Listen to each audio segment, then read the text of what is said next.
अदा मां वॾो शौक़ थियो ॻाइण जो। तुंहिंजी छा सलाह आहे? छो खुआर ख़राब थिया हो? ॻाइण अचेव त ॻायो न। हरू भरू पंहिंजो बि टाइम ज़ाया कयो था, आवाम जो बि। जेके कलाम तव्हां ॻायो था असांखे ॿुधण में शर्म अचे थो। तव्हांखे ॻाइण में नथो अचे? आवाज़ बि अहिड़ो अथव जो ॻायो था त कुता भौंकनि था। वरी आवाम खे ॾिस, सुठे फनकारनि खे छॾे बेसुरनि फनकारनि खे ॿुधनि था। अदा छा बि थिए मां ॻाईंदुमि। तव्हां ॻायो था त आवाम खे मैसेज छा ॾियो था? अहिड़ा घटिया कलाम। शाह साईं जी शाइरी ॾिस, उन शाइरी में केतिरो सबक़ आहे। दिल जी राहत आहे, दिल जो सकून आहे। तव्हां ईअं ॻायो था जीअं दॿले में ठिकरियूं। हीअ अॼुकल्ह कहिड़ा कलाम ॻाइनि था? तोखां नलको भलो आहे, थधो पाणी पीआए थो, दिली खीर विञाए वई, थोड़ी अचा रोड भॻल आहे, ॿुॾी मरण न ॻाइण खां पोइ। अदा हल्को पेट गुज़ारो करे थो।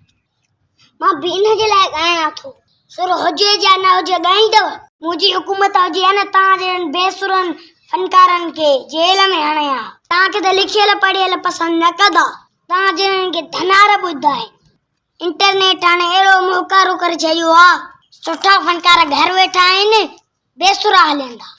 मां पोइ न ॻायां?